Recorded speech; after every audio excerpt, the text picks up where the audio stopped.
How prophetic warnings spread in the time of Jesus without truth or confirmation. The man had never met the prophet. He had only heard what someone else heard from someone else who claimed to have been there. And yet, by the time the sun set over the limestone rooftops of Jerusalem, he was certain, absolutely certain, that the temple was about to fall, that a messenger from God had said so, that armies were already gathering beyond the eastern hills. He told his wife. She told her sister. Her sister told the merchants at the gate. By morning, 3 neighborhoods were gripped by a fear that had no confirmed source, no verified witness, no written record, only voices, only the momentum of dread moving faster than any sandaled foot could carry a correction. This is not a modern story. This is the world into which Jesus of Nazareth was born. A world without printing presses, without written news, without institutions designed to verify what was true before it reached 10,000 ears. A world where prophetic claims were among the most powerful social forces in existence, and where the line between genuine revelation and dangerous rumor was thinner than the walls of a mud brick house in Galilee. What did it actually mean to hear a prophetic warning in the first century? How did those warnings travel? Who decided what was credible and what was false? And what happened to communities, families, villages, entire regions, when prophetic fear moved faster than truth? Stay until the end, because understanding this changes how we read the Gospels. And it explains why Jesus responded to false prophets, not with abstract theology, but with precise, urgent, almost clinical warnings rooted in the very mechanics of how rumors destroyed lives in his time. If you find yourself wanting to go deeper into this world, consider joining this channel. Because this is the kind of history that makes the words of Jesus feel like they were spoken this morning. To understand how prophetic warnings spread in the time of Jesus, you must first understand the physical landscape of information in first-century Judea and Galilee. Forget everything you know about the speed of news in your own life. There were no couriers dedicated to verifying claims. There were no scribes assigned to cross-reference prophetic utterances against known facts. There was no central authority whose job it was to say, "This is confirmed," or "This is false." There was only the marketplace, the city gate, the synagogue courtyard, the well. These were not merely commercial spaces or gathering points. They were the entire infrastructure of public knowledge in the ancient world. Every piece of information, trade prices, military movements, religious rulings, prophetic declarations, entered the community through these narrow channels, carried by human mouths, filtered through human bias, and retained only as well as human memory allowed. A village well in first-century Galilee was typically surrounded by worn stone, the rope frayed from decades of use, the air thick with the mineral smell of drawn water, and the sweat of women arriving in the early morning cool before the heat became unbearable. Women gathered at the well not merely out of necessity, but because this was where the social fabric of the village was maintained daily. News arrived here first, before it reached husbands, before it reached elders, before it reached the synagogue. And prophetic news in particular traveled at the speed of anxiety. A woman arrives at the well with word that a man in a nearby village, or perhaps in Jerusalem, or perhaps near the Jordan River, has declared that God is about to act. That judgment is near, that something must be done. She does not know the man's name with certainty. She heard it from her cousin, who heard it from a merchant who passed through 3 days ago. The merchant himself had not seen the prophet. He had heard the warning shouted from a crowd near a gate. But none of this diminishes the power of the message as it now spreads. In a world saturated with prophetic expectation, and first-century Judea absolutely was. The content of a warning mattered far less than its emotional charge. Does it sound like the prophets of old? Does it match what people already fear? Does it confirm a suspicion that has been building in the gut for months? If yes, it moves. It moves fast, and it moves without being verified. This is the world where the Pharisees debated prophetic credentials in the synagogues, where apocalyptic scrolls circulated in manuscript form among literate elites, while their contents were narrated orally to those who could not read, where wandering preachers competed not with arguments, but with presence, with volume, with signs. Josephus, writing in the decades just after Jesus, describes multiple figures during this period who gathered enormous crowds based on prophetic promises. Men who claimed to be able to part the Jordan River, or lead people to freedom through the wilderness, or call fire from heaven. Some gathered thousands before Roman soldiers dispersed them. Some were executed.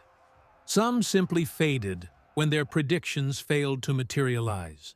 But the warnings they issued did not fade with them. Words spoken in public, in a world without retraction mechanisms, did not disappear. They were absorbed into the living memory of communities that had no means of filing them away as discredited. They became sediment, layers of prophetic expectation, fear, and unfulfilled promise that accumulated across generations and shaped how every new claim was received. Understanding this sediment is not a minor historical footnote. It is the ground beneath every significant conversation Jesus ever had about false prophets, about discernment, about the signs of the times. He was not speaking in abstractions.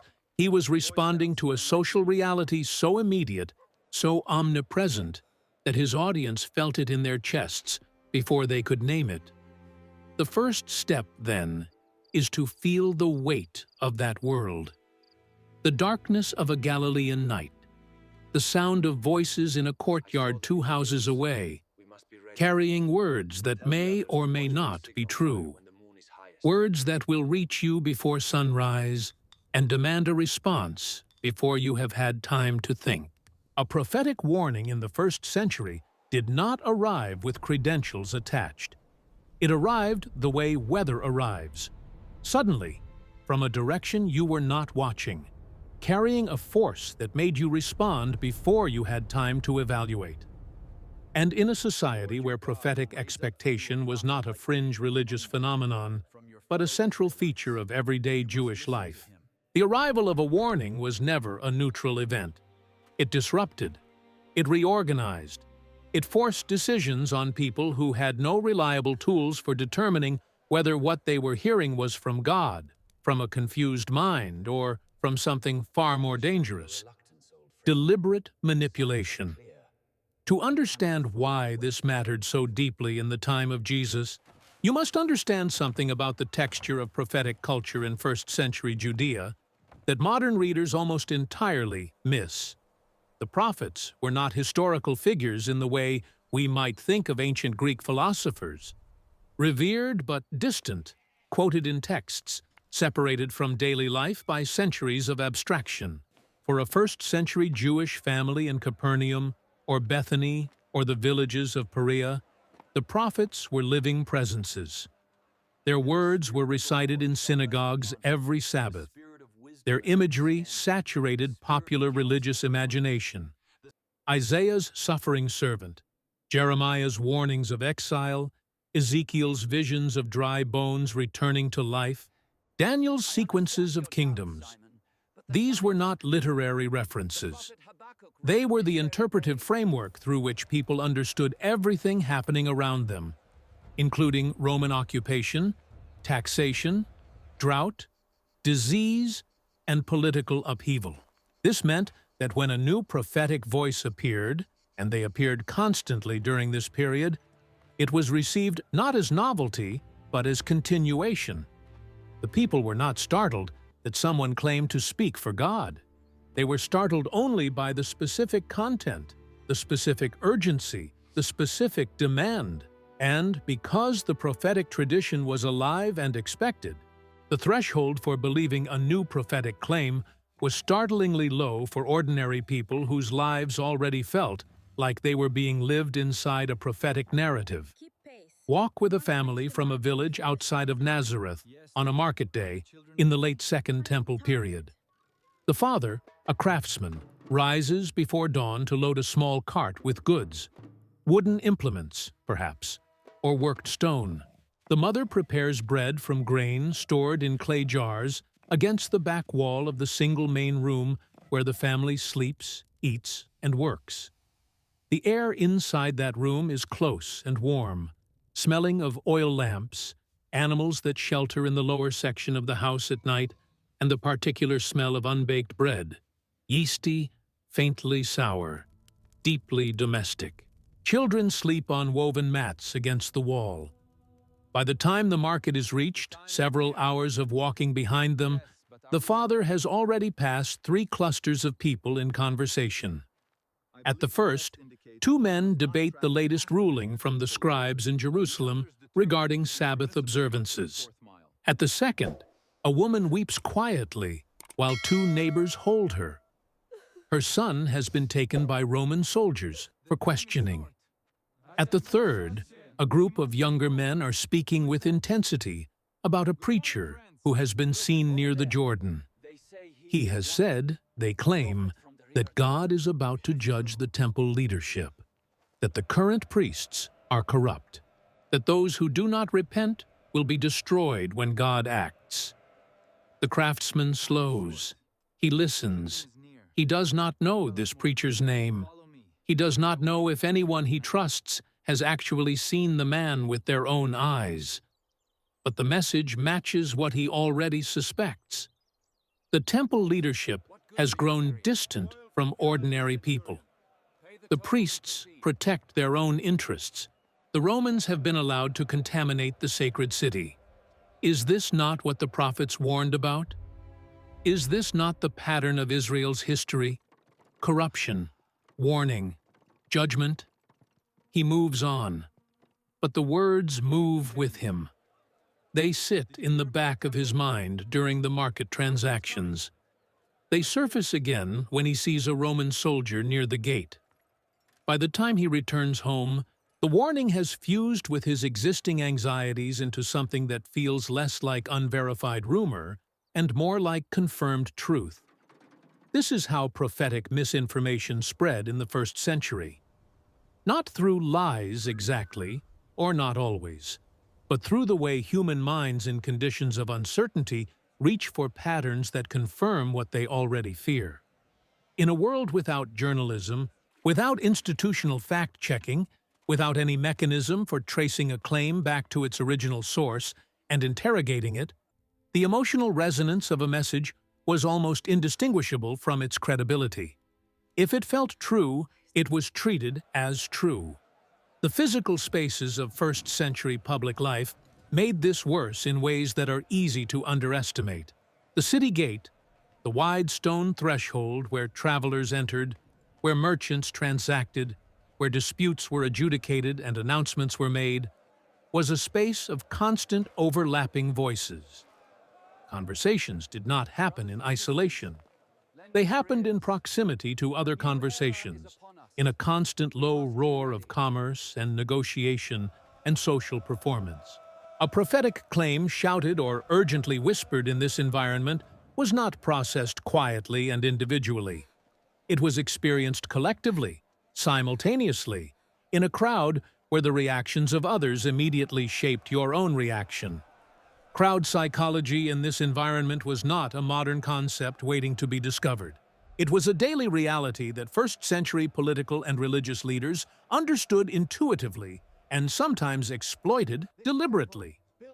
Josephus records instances of figures who worked crowds at gates and in temple courts with precision, who knew that a fearful message delivered at the right moment, in the right place, to the right crowd already primed by prior anxiety, could produce an almost instantaneous wave of response that moved faster than any individual could process. Jesus knew this too. He had watched it.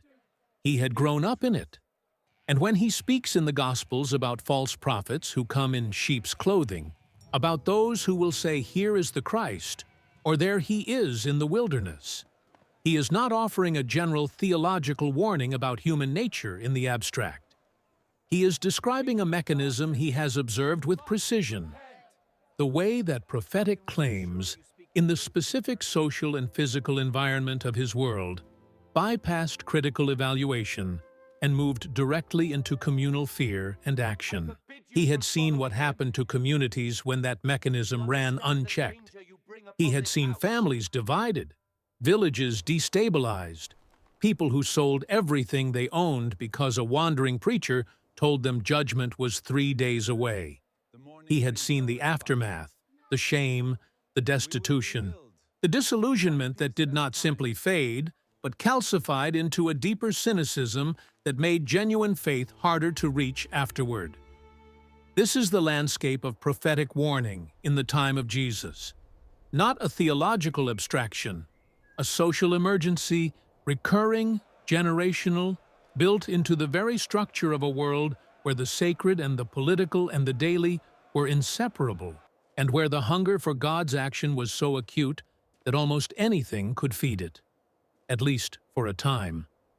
There was a particular kind of silence that fell over a village after a prophetic warning had passed through and nothing happened. It was not the silence of relief.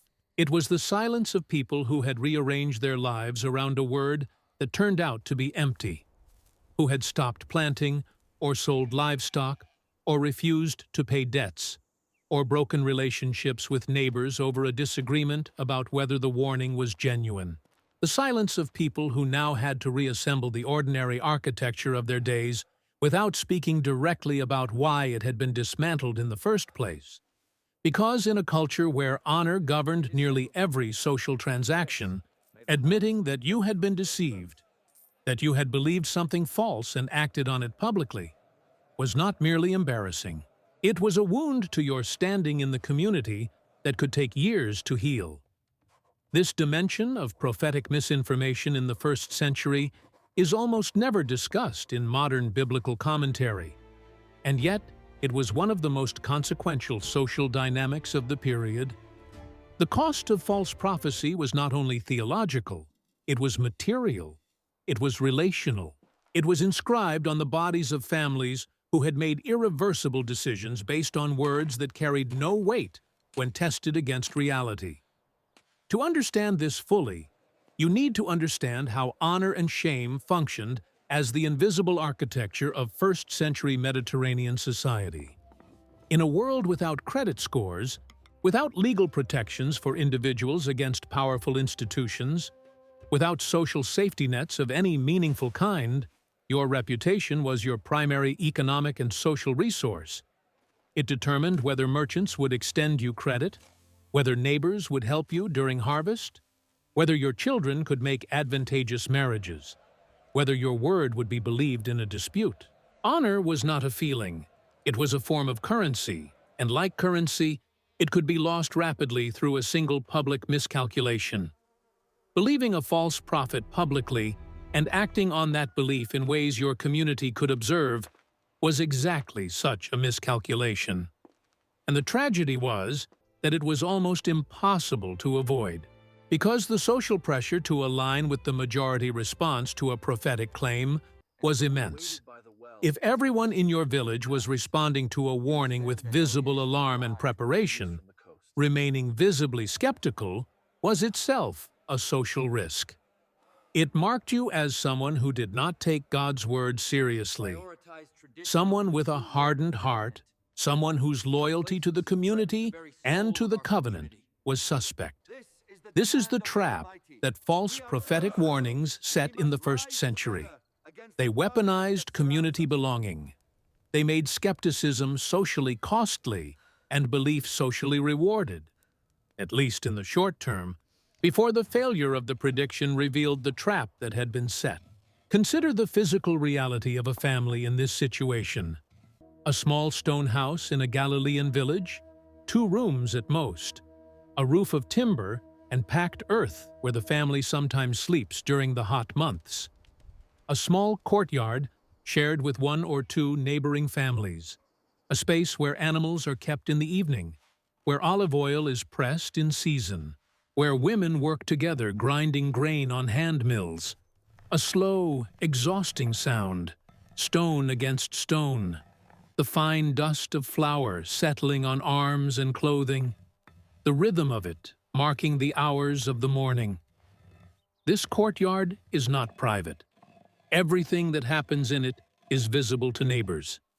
Every decision made inside the house eventually surfaces here, in behavior, in conversation, in the presence or absence of normal activity. When a prophetic warning arrives in this environment and a family decides to respond, stops normal agricultural work, begins fasting, withdraws from the market cycle, perhaps even begins giving away stored goods in anticipation of an imminent divine event, the neighborhood notices immediately.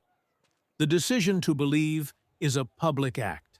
The failure of the prophecy, when it comes, is therefore also a public event. There is no private way to have been wrong. Now multiply this across dozens of families in a village, across dozens of villages in a region, and you begin to understand the scale of social disruption that recurring false prophecy produced in first-century Judea and Galilee. It was not occasional. It was endemic. The period between roughly 6 CE and 70 CE, the decades surrounding the life and ministry of Jesus, was, by the account of contemporary historians including Josephus, one of the most intense periods of prophetic activity and prophetic disappointment in Jewish history. Figures arose and failed. Movements gathered and collapsed. Messianic expectations were inflamed and then extinguished over and over, leaving behind communities that were simultaneously more desperate for genuine divine action and more damaged by the repeated experience of having trusted words that proved empty. It is into this specific historical wound that Jesus speaks his most careful warnings about discernment.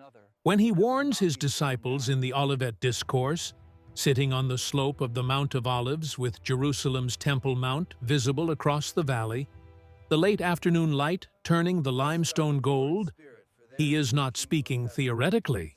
He is sitting with men who have grown up inside this recurring cycle of prophetic hope and prophetic disappointment. Men who have felt in their own bodies the pull of a charismatic voice promising that God is about to act. Men who have watched neighbors make devastating decisions based on words that evaporated. And he tells them, "Many will come in my name, saying, 'I am the Christ,' and will deceive many." He tells them, "If anyone says to you, 'Here is the Christ,' or 'There he is,' do not believe it." He tells them, "False prophets will arise and perform great signs and wonders, so as to lead astray, if possible, even the elect." The precision of this warning is extraordinary when you set it against the social landscape we have been describing. Jesus is not warning about vague spiritual deception in some abstract future. He is mapping, with clinical accuracy, the exact mechanism by which prophetic misinformation operated in his world. The charismatic presence, the signs offered as credentials, the urgency that bypassed evaluation, the location-specific claim that demanded immediate response. Here he is in the wilderness. Here he is in the inner rooms. These are not random examples. They correspond precisely to the kinds of prophetic figures Josephus documents during exactly this period. Figures who led followers into the wilderness with promises of divine signs. Figures who operated in private networks promising hidden revelation. Jesus had watched these men work. He understood their grammar. And what he offers his disciples is not simply a theological category, false prophet, but a practical tool for recognizing the mechanism before it completes its work. He is teaching discernment, not as a spiritual virtue in the abstract, but as a survival skill for people living inside a specific social emergency. There is something deeply human in this moment that tends to be flattened by centuries of theological interpretation. The men sitting with Jesus on that hillside were not asking abstract questions about eschatology. They were asking the question that every person asks who has been deceived before and knows the cost of being deceived again. How do we know? How do we actually know? When the voice sounds so certain and the crowd is moving and the pressure to respond is immediate, how do we stop and think before we act? Jesus does not offer them a simple rule. He offers them something harder and more honest, a set of observations about how deception works, what it looks and feels like from the inside, what signs are reliable and what signs can be manufactured.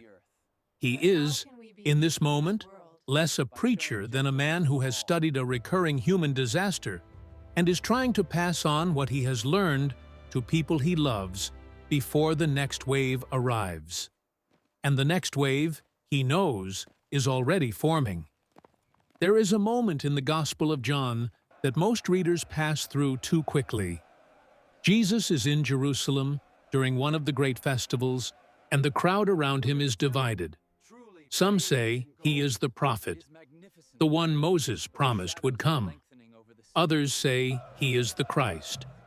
Others say no, he cannot be, because they know where he is from, and the Christ is not supposed to come from a known place. The argument moves through the crowd, the way all arguments moved through first-century crowds, in fragments, in overlapping voices, in the specific chaotic texture of a large public space, where everyone is processing the same information differently and simultaneously. John records this not as a theological footnote, but as a social scene. You can feel the press of bodies in it, the heat, the competing certainties, the way that a single figure, Jesus, standing and teaching in the temple courts, has become the center of a prophetic controversy that is pulling the community in multiple directions at once, each direction fueled not by verified information, but by prior expectation, regional loyalty, and the particular way each listener has absorbed years of prophetic tradition and applied it to the man standing before them. This scene is not unusual in the Gospels. It is, in fact, the normal social environment in which Jesus operates throughout his public ministry. He moves through a world already saturated with prophetic claims and counterclaims, already damaged by repeated cycles of expectation and disappointment, already deeply divided about how to evaluate what God is doing and who, if anyone, is genuinely speaking for him. And into this world he brings something that cuts against almost every social instinct of his environment. He refuses to perform on demand. This is one of the most historically significant and consistently misunderstood aspects of Jesus' public ministry. In a world where prophetic credibility was established through signs, visible, dramatic, public demonstrations of divine power that crowds could witness and report, Jesus repeatedly declines to produce signs for audiences that are demanding them as proof. When the Pharisees and scribes ask him for a sign from heaven, he responds with something that must have felt almost provocative in its refusal. An evil and adulterous generation seeks for a sign, but no sign will be given to it except the sign of Jonah. To a modern reader, this can sound like a theological statement about the nature of faith. And it is that, but it is also something more specific and more historically embedded. It is a direct comment on the prophetic economy of his world, on the way that signs had become the primary currency of prophetic credibility, and on the way that currency had been systematically debased by figures who produced impressive signs that led people nowhere except toward disaster. Jesus understood something that took the communities around him generations to fully absorb, that the ability to produce a sign, or to appear to produce one, or to produce one in circumstances where it could not be properly evaluated, was not evidence of divine origin. The wilderness prophets that Josephus describes gathered crowds precisely through the promise of signs. "Come with me, and I will show you what God will do." The signs either never materialized, or they materialized in forms ambiguous enough that the crowd's existing expectation did the work of interpretation. Either way, the sign functioned not as confirmation of truth, but as a mechanism for bypassing the evaluation of truth. Jesus' refusal to participate in this economy was not timidity. It was diagnosis.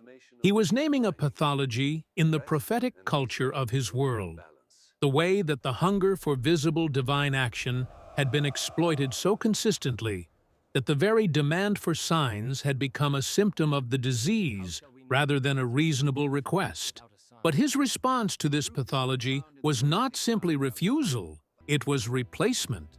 And what he offered in place of the sign economy is one of the most quietly radical things in the entire gospel record. He offered his words as the thing to be evaluated. Not signs first, then words. Words first, examined on their own terms, tested against the inner life of the listener, and against the texture of reality as it was actually experienced. You will know them by their fruits. This is not a vague spiritual metaphor. It is a practical instruction for a world where prophetic claims multiplied faster than they could be verified, and where the social pressure to respond immediately made careful evaluation nearly impossible. He is saying, slow down. Look at what this produces over time. Does it lead toward life or toward destruction? Does it build or does it consume? Does the community that forms around this voice become more whole or more fractured? This kind of evaluation required time. It required the willingness to resist the social momentum of a crowd moving in a particular direction. It required, in the specific honor-shame culture of first-century Judea, a kind of social courage, the willingness to appear hesitant, even faithless in the short term, in order to avoid being swept into something devastating. It was a counter-instinctual act in a world where belonging to the crowd was survival, and standing apart from the crowd was exposure. And Jesus was asking his followers to do exactly this, not as an occasional spiritual exercise, but as a permanent orientation toward prophetic claims in a world that would keep producing them, urgently, compellingly, with the full weight of communal pressure behind each new wave. There is something in this that moves far beyond the historical moment and sits with uncomfortable precision inside every era that has come after it. The specific mechanisms have changed. The well has been replaced by the network. The city gate has been replaced by the feed.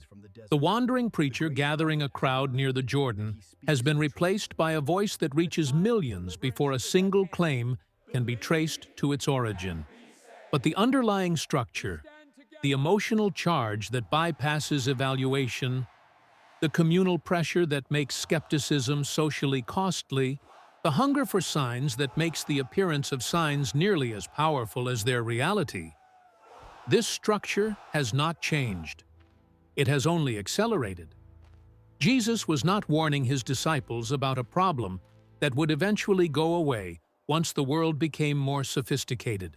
He was describing something woven into the fabric of how human communities process fear and hope, and the desire for divine action.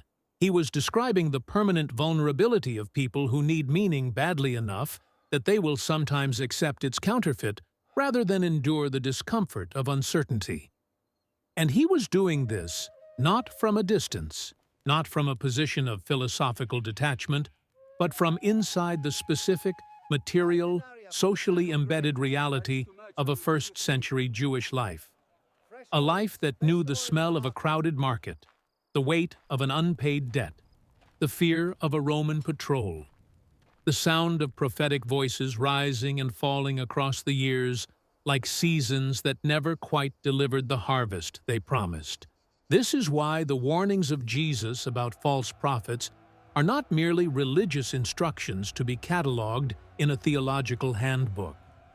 They are the words of a man who watched his world tear itself apart on the machinery of unverified hope, who loved the people being torn by it, and who spent his public ministry offering them something harder and more durable than the next compelling claim: the slow, patient, fruit-bearing work of learning to tell the difference between what is true and what merely feels urgent. He was not asking them to stop hoping.